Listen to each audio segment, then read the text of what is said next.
આવું છું માં, આવું છું બાબા। વિશાલ, શું આવું છું? નાસ્તા નથી કરવાનું? माँ आप नाश्ता कर सकता हूँ या मीटिंग कर सकता हूँ? बहुत ज़रूरी मीटिंग है, फिर मिलता हूँ। अरे विशाल, इतवार को अपने आप को फ्री रखना। दिव्या के माता पिता आ रहे हैं आनंद से।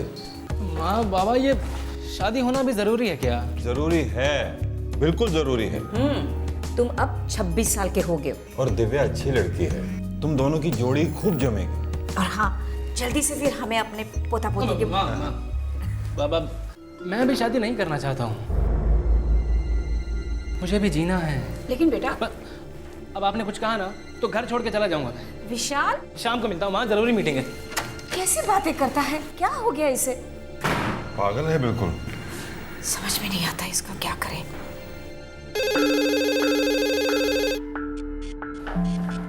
HP टेक्नोलॉजी हम दोनों के लिए।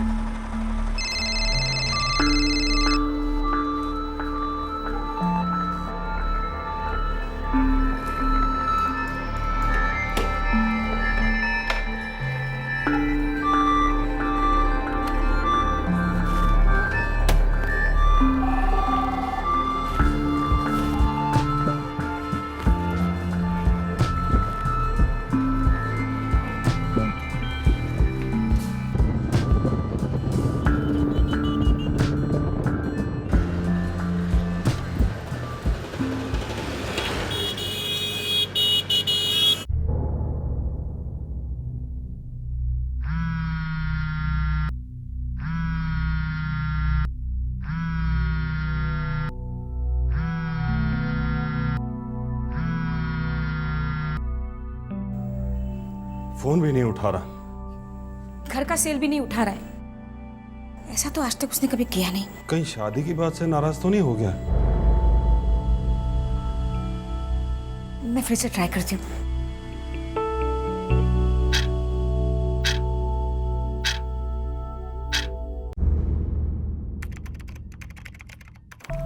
देखिए गुस्से में कहीं चला वला गया होगा, कल सुबह तक आ जाएगा। कोई 15-16 साल का लड़का नहीं है मेरा विशाल। और जब वो 15-16 साल का था तब भी उसने ऐसा कुछ नहीं किया था। ऑफिस कहाँ? Helmet circle, Ambika chambers. अच्छा कोई गाड़ी वाड़ी है, मतलब कार बाइक? होंडा एक्टिविया चलाता है। दबे जी सर। हॉस्पिटल्स और सारे पुलिस स्टेशन चेक करो और पिछले 12 घंटे में जितने भी एक्सीडेंट्स के केसेस हुए हैं सबके रिकॉर्ड्स मंगवा लो। ऑफिस वाले ने क्या बोला? लंच के बाद ऑफिस से चला गया था, किसी को कुछ बताया नहीं। देखिए हम उसके सेल फोन के रिकॉर्ड्स मंगवा लेते हैं और तब तक ये एक्सीडेंट्स के रिकॉर्ड्स भी आ जाएंगे हमारे पास। इन सब में 4-6 घंटे तो बड़े आराम से जाएंगे। आप लोग मेरी बात मानिए, घर जाइए, मैं कल सुबह फ़ोन करता हूँ।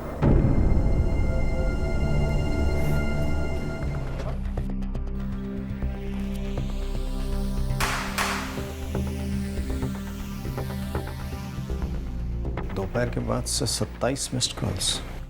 ये विशाल अपना ऑफिस का सेल फोन साथ नहीं लेके गया, ये लैपटॉप भी? यस सर, डेस्क पर ही छोड़ के चला गया था। अच्छा उसने कोई हिंट नहीं दिया कहाँ जा रहा है, कोई पर्सनल काम कुछ भी? जी नहीं सर, ऑफिस से कब निकल गया किसी को कुछ पता नहीं चला, सब अपने अपने काम में बिजी थे। सर, विशाल का पर्सनल फ़ोन दोपहर 3 बजे स्विच ऑफ हो गया था। मतलब यहाँ से निकलने के 1.5 घंटे बाद? और विशाल के पर्सनल फ़ोन पे लास्ट कॉल इस नंबर से आई थी सर। ये लास्ट कॉल हमारा पहला सुराग हो सकता है, ट्रेस करो जल्दी। आप दोनों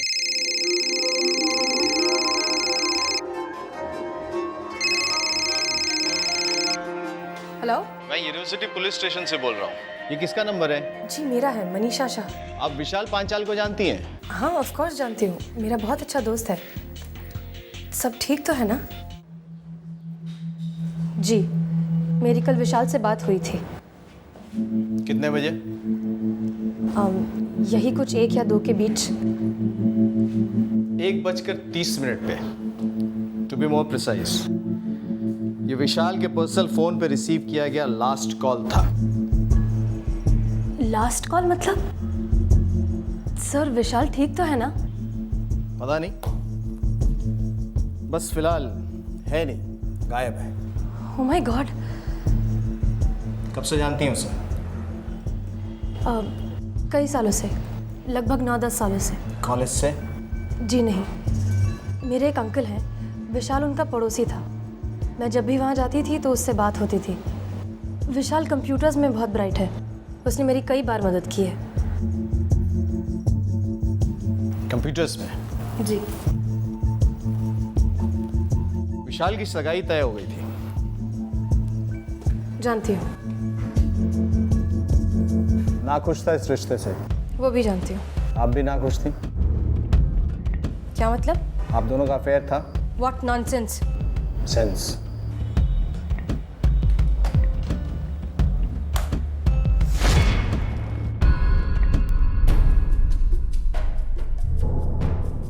अब भी आप मानती हैं कि आप और विशाल सिर्फ दोस्त थे?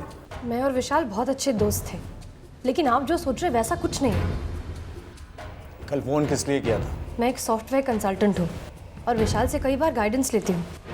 पिछले कई सालों से हमारा रिश्ता सिर्फ प्रोफेशनल है। विशाल के ऑफिशियल लैपटॉप पे ये पर्सनल फोटोग्राफ्स कुछ और ही कहानी कहते हैं मिस मनीषा। गलत कहते हैं। कोई और लड़की विशाल की लाइफ में? विशाल का तो पता नहीं, लेकिन मेरी लाइफ में कोई और है। आई एम एंगेज इंस्पेक्टर और मेरी बहुत जल्दी शादी होने वाली है। इसलिए प्लीज़ आप इस मामले में मुझे इन्वॉल्व ना ही करें तो अच्छा है। ठीक है, आप जा सकते। Thank you. जी, अच्छी बात है। नमस्कार। दिव्या के पिता का फोन था, आ रहे हैं इतवार को। आप इसी वक्त उन्हें फ़ोन करके कहिए कि एक ज़रूरी काम आ गया है। अगले इतवार उन्हें बुला लीजिए। विशाल ने क्या बचकानी हरकत कर दी? इस तरह भागने का मतलब? बेवकूफ। देखिए, थोड़ा गुस्से वाला है। गुस्सा उतर जाएगा तो अपने आप घर चला आएगा। वो मनीषा, उसके साथ अभी भी है कुछ उसका? नहीं, अगर कुछ होता तो मुझे ज़रूर बताता।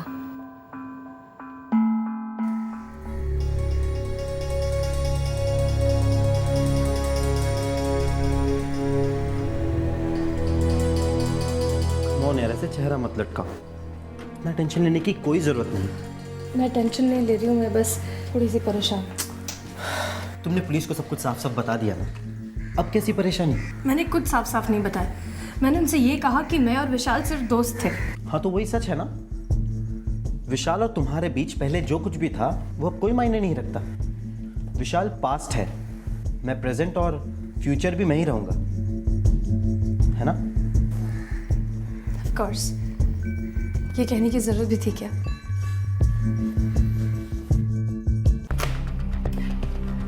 सर, सारे पुलिस स्टेशन हॉस्पिटल्स चेक किए, सिटी के बाहर भी चेक किया। विशाल की कोई खबर नहीं, ना ही उसके स्कूटर का कुछ पता चला। ये मनीषा की कोई खबर? लड़की ने पूरा सच नहीं बोला सर। अफेयर था ना दोनों के बीच? मजबूत अफेयर था सर। 3 साल पहले ही ब्रेकअप हुआ।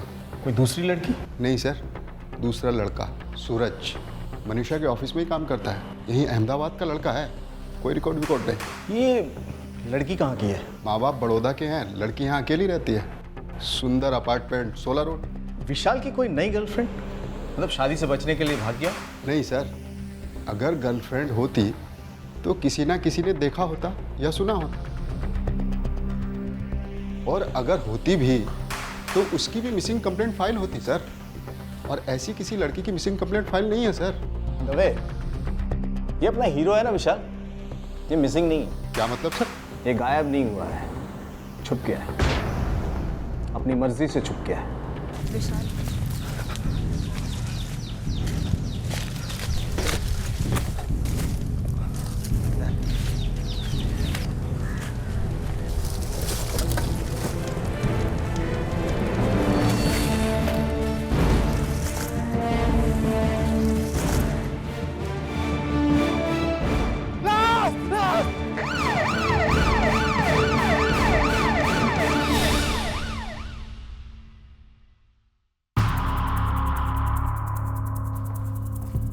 सर, एसजी हाईवे के पास तारापुर गांव में एक लाश मिली है, आधी जली है। साथ में स्कूटर है? Honda Activa. मौत जलने से हुई है? नहीं। स्कूटर तो विशाल का ही था ना? Yes sir. By the way, scooter पे जो खून के निशान मिले हैं वो इस बॉडी के खून के साथ मैच नहीं करते। मतलब झड़प हुई है, कातिलों का भी खून बहा है। May be. पोस्टमार्टम और ब्लड रिपोर्ट आपको परसों तक मिल जाएंगे इंस्पेक्टर। दवे, जी सर। विशाल के फादर को फ़ोन करो, शनाख्त के लिए बुला। ठीक है सर।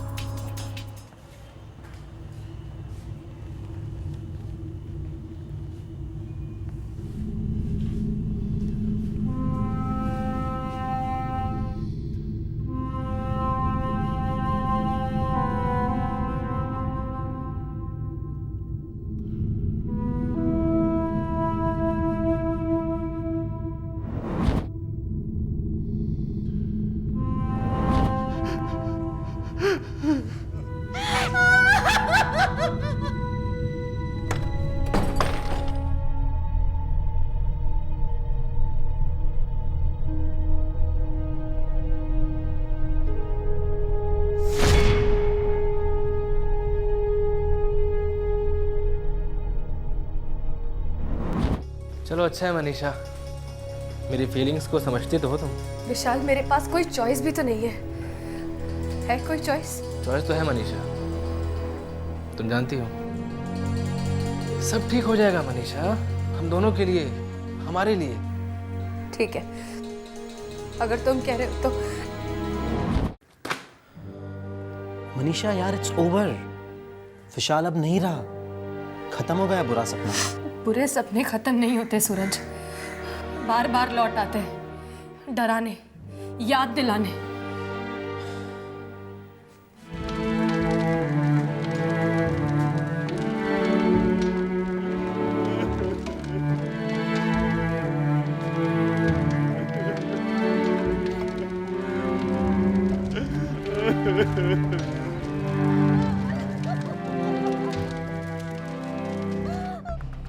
सर, इस कॉल रिकॉर्ड के अकॉर्डिंग विशाल का पर्सनल फोन दोपहर 3 बजे तक ऑन था और स्विच ऑफ हुआ यहाँ 16 रोड। मनीषा यहीं रहती है, सुंदर अपार्टमेंट। लड़की हमसे कुछ छुपा रही है सर। विशाल से रिलेशन के बारे में तो छुपाया ही उसने हमसे। अब देखते हैं उसकी मौत के बारे में क्या कहना है उसका। सूरज, जा जाकर भी कहाँ जाएंगे? यहाँ से दूर, कहीं भी। मुझे भागना नहीं है। भाग तो तुम अब तक रही थी मनीषा, इस बार लास्ट होगा। इसके बाद तुम्हें कभी भागने की जरूरत नहीं पड़ेगी। अब जल्दी करो, हमारे पास वक्त बहुत कम है।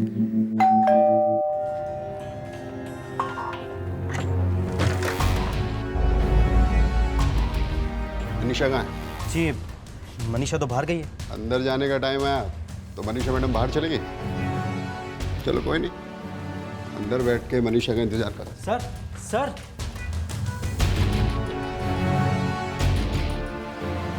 भागने की तैयारी हो रही थी मनीषा जी।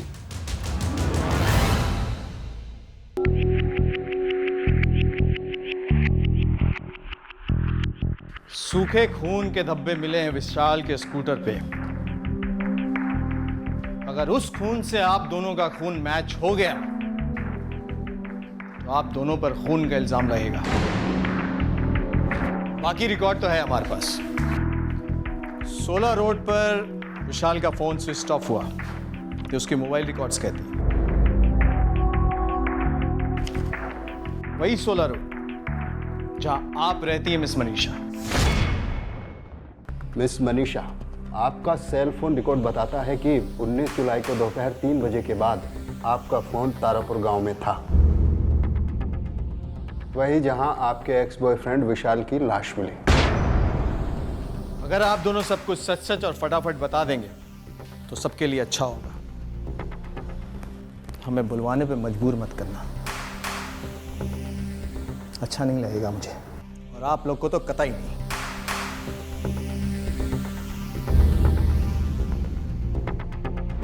विशाल, मेरे पास कोई चॉइस भी तो नहीं है कोई चॉइस? चॉइस तो है मनीषा, तुम जानती हो। सब ठीक हो जाएगा मनीषा, हम दोनों के लिए, हमारे लिए। ठीक है, अगर तुम कह रहे हो तो। मनीषा, तुम रो रही हो क्या? विशाल प्लीज, वो वीडियो क्लिप मुझे बर्बाद कर देगा। मैं भीख मांग रही हूँ तुमसे, प्लीज मेरे साथ ऐसा मत करो। ये क्या पागलों जैसी बात कर रही हो तुम मनीषा? अच्छा ठीक है, मैं वो क्लिप तुम्हारे सामने डिलीट कर दूंगा बस, लेकिन तुम मुझे अपनी लाइफ से कभी डिलीट मत करना मनीषा।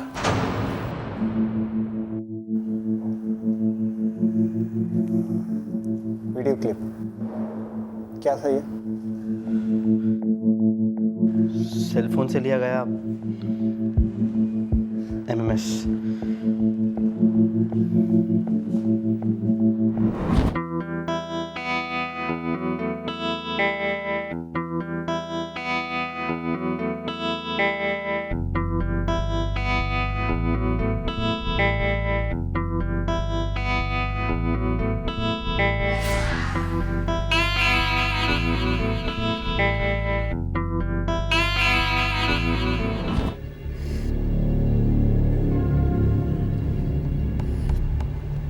विशाल और मैं 7 सालों तक रिलेशनशिप में थे, बहुत करीब थे। एमएमएस क्लिप के बारे में मालूम था आपको? मेरा मतलब है, जब शूट किया था तो मालूम था? पता होता तो शूट करने देती इंस्पेक्टर। मैं उससे प्यार करती थी, भरोसा करती थी उस पे, और पता नहीं क्यों उसने हमारे प्यार को इतने भद्दे तरीके से खत्म कर दिया। और फिर आपने नए प्रेम की शुरुआत की। हाँ, और ये विशाल से सहा नहीं गया। मनीषा ने मुझे पहले ही सब कुछ बता दिया था और मुझे कोई प्रॉब्लम नहीं थी उनकी पहली रिलेशनशिप से। लेकिन विशाल को प्रॉब्लम थी। मैंने उससे एक नॉर्मल फ्रेंडशिप रखने की कोशिश की, लेकिन वो तो किसी और ही ट्रैक पर था। हम सॉरी विशाल, लेकिन फ्रेंडशिप के आगे और कुछ नहीं। फ्रेंडशिप? हमारी फ्रेंडशिप के पीछे काफी कुछ था मनीषा। जरूर था, लेकिन अब नहीं है। हाँ, अब तो सूरज आ गया है तुम्हारी लाइफ में। कम ऑन विशाल, हमारे ब्रेकअप के बाद मैंने तुम्हारे साथ कोई चीटिंग तो नहीं की? तो मैंने की है क्या? नहीं, बिल्कुल नहीं। पर प्यार भी तो नहीं किया ना। हमारे बीच का प्यार खत्म हो गया था विशाल, और हमने मिलकर डिसाइड किया था दैट इट्स ओवर। आसान नहीं है मेरे लिए मनीषा। मैं एक पल के लिए भी तुम्हें भूल नहीं पा रहा हूँ यार। फॉर गॉड सेक विशाल, तुम्हारी सगाई होने वाली है, और वैसे भी मैं सूरज के साथ बहुत खुश हूँ। हम 3 साल पहले अलग हुए थे, और तुम सिर्फ हम दोनों की नहीं बल्कि 2 और जिंदगियों को बर्बाद करने पर तुले हो। Please don't do this.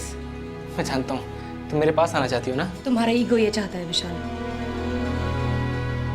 Look, मैं तुमसे प्यार नहीं करती, तो इस बात को समझो और आगे बढ़ो।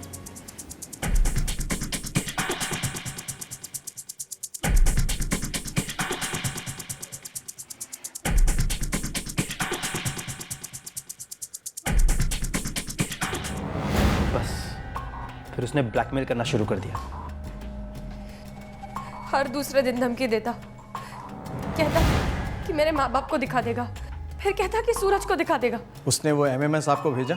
नहीं, एक बार घर पर बुलाकर दिखाया था, उसके पेन ड्राइव पर था। मैं इस ब्लैकमेलिंग से तंग आ चुकी थी, मुझसे और सहा नहीं जा रहा था। और फिर एक दिन मैंने सूरज को सब कुछ सच सच बता दिया।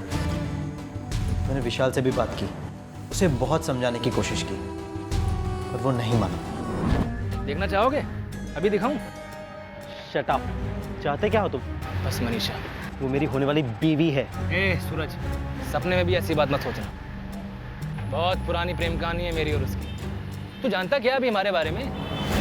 बस बीच में हड्डी की तरह टपक पड़ा है। एक बार उसकी लाइफ से निकल के दिखा तू, फिर देख अपने आप मेरे पास आएगी वो। विशाल, वो तुमसे कोई प्यार नहीं करती। क्लिप देखोगे तब समझ में आएगा कितना प्यार करती है वो मुझसे। देख, वो मेरी थी, मेरी है, मेरी मोहर लगी है उस पर। मेरा जीना मुश्किल कर दिया था उसने। इतना स्ट्रेस, इतना टेंशन। मुझसे मनीषा की हालत देखी नहीं जा रही थी।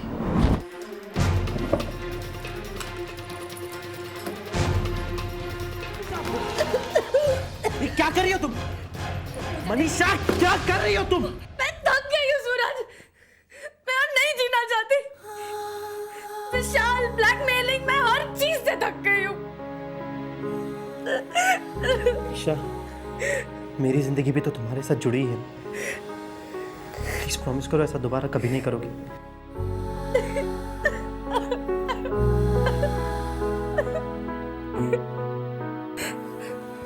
सूरज, विशाल वो वीडियो इंटरनेट पर डाल देगा, फिर तो सब देख लेंगे,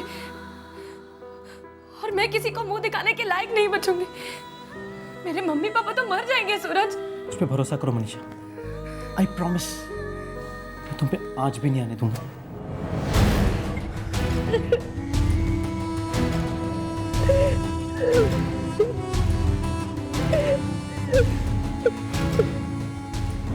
हमने तय किया इस प्रॉब्लम का परमानेंट इलाज करना होगा। मैंने उस दिन दोपहर में विशाल को फोन किया और उससे कहा कि मैं सूरज को छोड़ने के लिए तैयार हूँ। हम दोनों मनीषा के घर उसका इंतजार कर रहे थे और सोच के रखा था आर या पार। मनीषा, मेरा हाथ दोबारा थाम लो मनीषा। वादा करता हूँ बर्बाद कर दूंगा इसे। बर्बाद तो तुम कर चुके हो विशाल, उसे जिसे तुम प्यार करने का दावा करते हो। मनीषा, तुमने क्या ये लेक्चर सुनाने के लिए बुलाया मुझे यहाँ? लेक्चर्स का टाइम खत्म हुआ कमीने।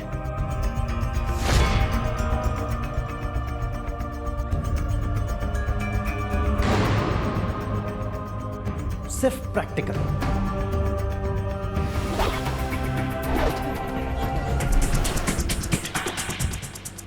हमने विशाल की बॉडी को एक बोरी में डाला और उसी के स्कूटर पर जंगल ले गए।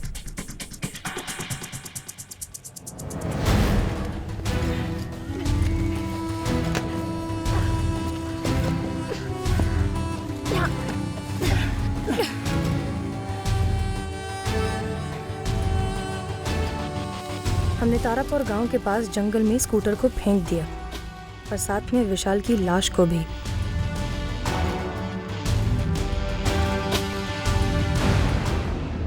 हम इस क्लिप को डिलीट कर देंगे। डिलीट नहीं, हम इसे दफन कर देंगे। मैंने विशाल का पेन ड्राइव और मोबाइल फोन पास के छोटे से तालाब में डुबो दिया। विशाल के साथ उस एमएमएस को भी खत्म कर दिया, हमेशा के लिए। हमने विशाल की लाश पर से सारे आइडेंटिफिकेशन निकाल दी ताकि कोई उसे कभी पहचान ना पाए। और उसके बाद आप लोगों ने बॉडी को जलाने की कोशिश भी की। दरअसल लाश को अगले दिन सुबह जलाने की कोशिश की। मुझे डर था कि कोई पहचान लेगा, इसलिए मैं फिर से जंगल चला गया।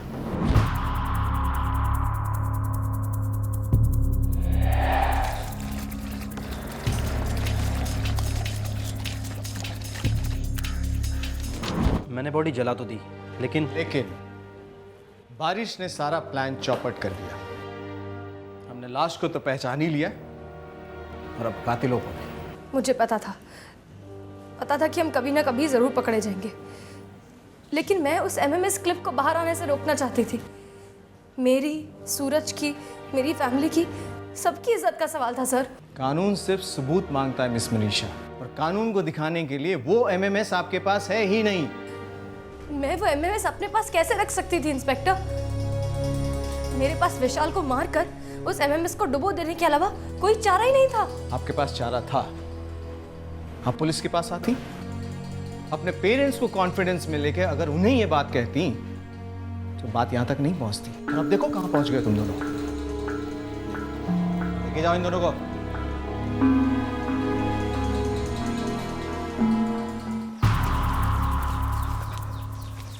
एक सर्च ऑपरेशन लॉन्च किया गया। मनीषा और सूरज के कपड़े बरामद किए गए। तालाब में से विशाल का सेलफोन और पेन ड्राइव ढूंढने के लिए फायर ब्रिगेड की मदद भी ली गई।